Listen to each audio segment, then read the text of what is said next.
So firstly Sai, welcome to our channel and many congratulations आपके नए show के लिए। इतना कंट्रोवर्शियल शो आपने चूज़ किया। कहीं ना कहीं आपकी पर्सनालिटी को देखकर ऐसा लगता नहीं कि आप ये चूज़ करते लाइफ में। What made you choose this show? Exactly this was unexpected expected. काफ़ी सारे लोगों के लिए एक शॉकर था। इनफैक्ट ये मेरे खुद के लिए शॉकर था, मेरे दोस्तों के लिए, मेरे फैंस के लिए, मेरी फैमिली के लिए शॉकर था। तो मैं कहाँ प्लेस करता हूँ यहाँ खुद को, मैं अपने खुद को प्लेस करना चाहता हूँ कैमरा के सामने। लोग मेरी पर्सनालिटी समझे, मेरे इमोशन समझे और मुझे समझे एज अ पर्सन, क्योंकि लोगों ने कभी सारे मेरे कैरेक्टर्स ही देखे।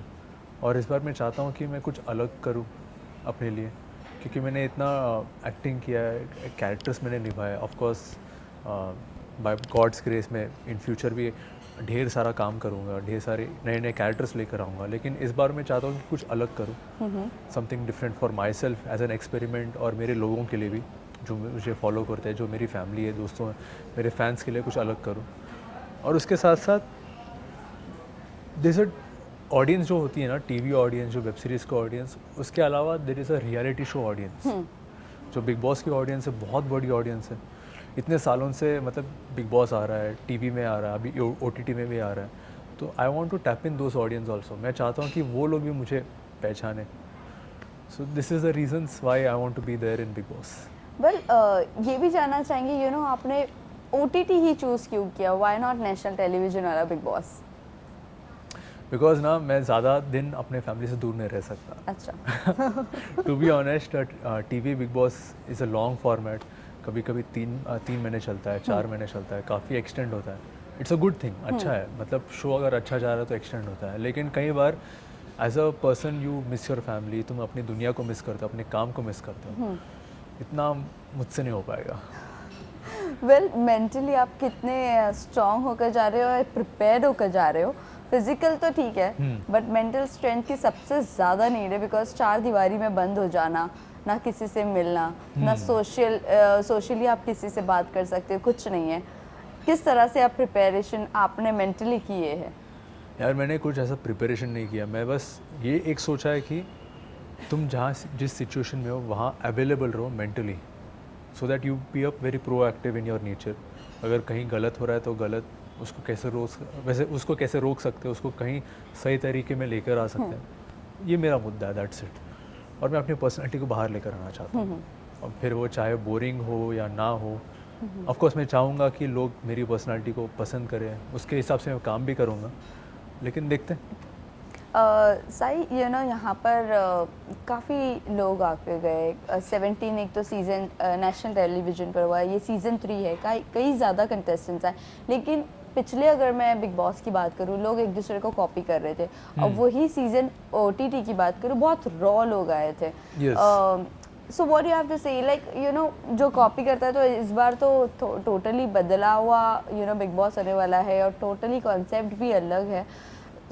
इस चीज़ को लेकर आप कितने प्रिपेयर हो कि आप अपनी पर्सनैलिटी बताने में कहीं ये ना हो जाए कि एग्रेशन आपका ज़्यादा दिखने लग जाए? एग्रेशन, तुम पहले सिचुएशन में समझो, और मैं लॉजिक लेकर आता हूँ। हर सिचुएशन में लॉजिक लेकर आता हूँ और उसके हिसाब से मैं खेलता हूँ। और बाहर भी, कहीं ज़िंदगी में भी, life in real life also मैं वैसे ही बात करता हूँ। लेकिन एग्रेशन भी आना चाहिए, क्योंकि it's not aggression, it's about all the emotions. अगर सारे इमोशंस तुम में नहीं है तो तुम इंसान नहीं हो, तुम कुछ और हो। तो इंसान में सारे इमोशंस होते ही है, तो सिचुएशन के हिसाब से रिएक्ट करता है वो। और कहीं आपको पसंद नहीं आ रहा तो पसंद नहीं आ रहा, तुम अपना मुद्दा सामने रखते हो, मैं भी अपना मुद्दा सामने रखूँगा जी। हाँ, अगर सही लग रहा है तो सही लग रहा है। लेकिन उस घर में कोई मुद्दा ही सामने नहीं रखता है, यही तो बात है, कहीं का कहीं चलता रहता है। हाँ, कहीं का कहीं चलता रहता है, कहीं कुछ भी बात करते कहीं कुछ भी बात करते रहता है। बस उठाने के लिए कुछ भी या दिखाने के लिए कुछ भी। कैसे डील करोगे उन लोगों से जो फेक बनकर और सिर्फ फॉलोअर्स के नाम से आएंगे घर में? और इस बार हमने देखा है कि वो डॉली चाय वाला, दिल्ली की वड़ा पाव वाली ये सब आ रहे हैं। बीइंग अ एक्टर, एक अपनी लाइफ में बहुत ज़्यादा चेंजेस आ जाती है, पर्सनालिटी में भी चेंजेस आ जाती है, रहन सहन में चेंजेस आ जाती है। आप उन लोगों से कैसे डील करोगे जब वो आपकी पर्सनालिटी के साथ सूट या वाइब नहीं करेंगे? देखिए, फर्स्ट ऑफ ऑल ना एज एन एक्टर तुम बहुत सारे पर्सनालिटीज़ को मिलते हो बाहर इन रियल लाइफ, तो ये क्वेश्चन ना it should be vice versa also कि वो लोग मुझे कैसे डाइजेस्ट करेंगे। ऐसा नहीं कि मैं उनको कैसे डाइजेस्ट करूँगा, ऐसा नहीं, it should be like this also कि वो लोग मुझे कैसे लेंगे इन पर्सन। ये एक है। एंड सेकेंड ये है कि जो भी इंसान अंदर आता है वो अपने मेहनत पर आ रहा है, अपने हार्डवर्क पर आ रहा है। अभी चाहे वो चाय वाला हो या कोई ठेले पर वड़ा पाव बेच रहा है, सो उनकी मेहनत है, उनका बहुत सारा काम उन पर गया है and I really appreciate that, क्योंकि एज एन एक्टर मैंने जितना काम किया खुद पर, मेरे प्रोजेक्ट्स पर, मेरे कैरेक्टर पर, उन्होंने भी उतना ही काम किया, बस उनका काम थोड़ा अलग है। लेकिन उन्होंने भी काफ़ी कुछ अकम्प्लिश किया है। जैसे कि बिल गेट्स डॉली चाय वाले के पास आए तो उनका हुआ था, वो कोलैबोरेशन हुआ था। आई रियली अप्रिशिएट दैट यार, it's a good thing, it's a big thing for that. मैं अगर कहीं कल अगर सच में डॉली चाय वाला अंदर आ रहा है तो सबसे पहले मैं इसके ऊपर बात करना चाहूँगा कि भाई तुमने कैसे अकम्प्लिश किया ये सब। इट्स गुड थिंग, अच्छी बात की तुमने।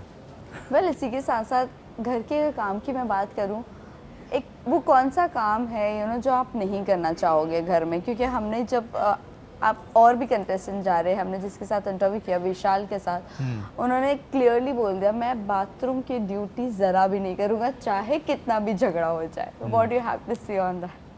आप कौन सी ड्यूटी नहीं करना पसंद करोगे? मैं तो सारी ड्यूटीज़ निभा लूँगा, मुझे कोई प्रॉब्लम नहीं है। मुझे इसमें दिक्कत नहीं है। मुझे तब दिक्कत होती है जब कोई सिचुएशन बिगड़े जी। मुझे तब दिक्कत होती है जब सिचुएशन में ना किसी को नीचा दिखाया जा रहा है या कुछ गलत हो रहा है पर्पसली, मुझे तब दिक्कत होती है। मुझे तब तक कोई दिक्कत नहीं होती। और कमिंग टू द रिस्पॉन्सिबिलिटीज़, सारे लोगों को सारी रिस्पॉन्सिबिलिटीज़ निभानी चाहिए, क्योंकि वो बिग बॉस हाउस है, उसको भी अपना घर समझना चाहिए। क्योंकि तुम वहाँ 30 दिन 40 दिन 50 दिन जितने भी दिन हो वहाँ रहोगे, तो उसको अपने घर की तरह तुम यूज़ करो, तो तुम आराम से सारी रिस्पॉन्सिबिलिटीज़ करोगे। और उसके साथ साथ घर के सारे मेंबर्स रिस्पॉन्सिबिलिटीज़ निभा रहे हैं, तो तुम्हें भी निभाना चाहिए।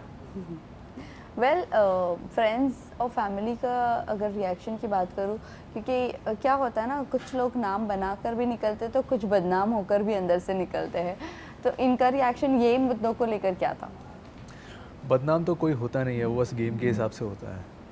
और बाहर आने के बाद कंट्रोवर्सी जो आपकी रियलिटी आ जाती है एकदम पूरे प्लेटफॉर्म पर, उसको लेकर मैं बात करें, स्पेशली टॉकिंग अबाउट मुनव्वर, जिस तरह से उनकी हर चीज़ें बाहर आ गई थी, और कुछ लोग फेम लेने भी आ जाते हैं आप लोगों के नाम से। व्हाट यू हैव टू से ऑन दैट? अपने मतलब खुद के अपने अपने होते हैं, मतलब नेगेटिव्स भी होते हैं, पॉजिटिव्स भी होते हैं, लेकिन कोई बदनाम नहीं होता। अगर कोई मुझे नीचा दिखा रहा है तो मैं ये बोलूँगा कि मुझे तुम नीचा नहीं दिखा सकते, क्योंकि मेरे पास इतने सारे पॉइंट्स हैं और यहाँ सब सही है। इट्स नॉट अबाउट मुनव्वर और any other contestant. Munawar is a fantastic personality of what I feel. शायद उसकी अपनी खुद की पर्सनल लाइफ है, लेकिन पर्सनल लाइफ होती है, उसे क्या करना है मैं उस पर या कोई और उसके ऊपर टोक नहीं सकता। वेल इसी के साथ साथ हमने अगर पिछले मैं कंटेस्टेंट्स की बात करूं ओटीटी की, आपका फेवरेट कंटेस्टेंट कौन रहा है? किसने एकदम तगड़ा गेम खेला है? सिद्धार्थ शुक्ला। सिद्धार्थ, अच्छा ओटीटी में, ओटीटी में फुकरा इंसान। Your favourite? या ही इज़ माय फेवरेट, मुझे लगता है, because he has handled the situations very subtly. काफ़ी अच्छा उसने परफॉर्म किया है, तो he has done a good job. Okay, well आपके कोई फ्रेंड से किसी से आपने कुछ टिप्स वगैरह लिए हो घर में जाने के लिए कि किस तरह का माहौल होता है? कुछ मेंटली तो वो आपको प्रिपेयर नहीं कर सकते, बट देन टू घर में किस तरह का माहौल होता है? Anything else? मैं ना बहुत ब्लंट इंसान हूँ, जो मेरे मन में रहता है ना सीधा बोल देता हूँ। ऑफ कोर्स मैं कैलकुलेट भी करता हूँ कि सामने वाला क्या सोचेगा क्या समझेगा, लेकिन मैं कोशिश करता हूँ कि ब्लंट रहूँ। और ये चीज़ है ना, सामने वाले को कभी कभी उनको लगता है कि मैं गलत बोल रहा हूँ, तो they take it in a negative manner. तो मेरे दोस्तों ने कहा है, स्पेशली शिवांगी खेड़कर, उसने कहा है कि तुम ज़्यादा ब्लंट मत रहना, थोड़ा तुम सटली हैंडल करना सिचुएशन को। मैंने बोला ठीक है, I do it. Well lastly जाते जाते आप फैंस एंड व्यूवर्स को क्या कहना चाहोगे? बस ढेर सारा प्यार देना। अपने मेरे सारे कैरेक्टर्स को मुझे बहुत प्यार दिया है, जितने भी कैरेक्टर्स मैंने निभाया बहुत प्यार दिया है, तो वैसे ही प्यार मुझे बिग बॉस में देना। Thank you. Thank you.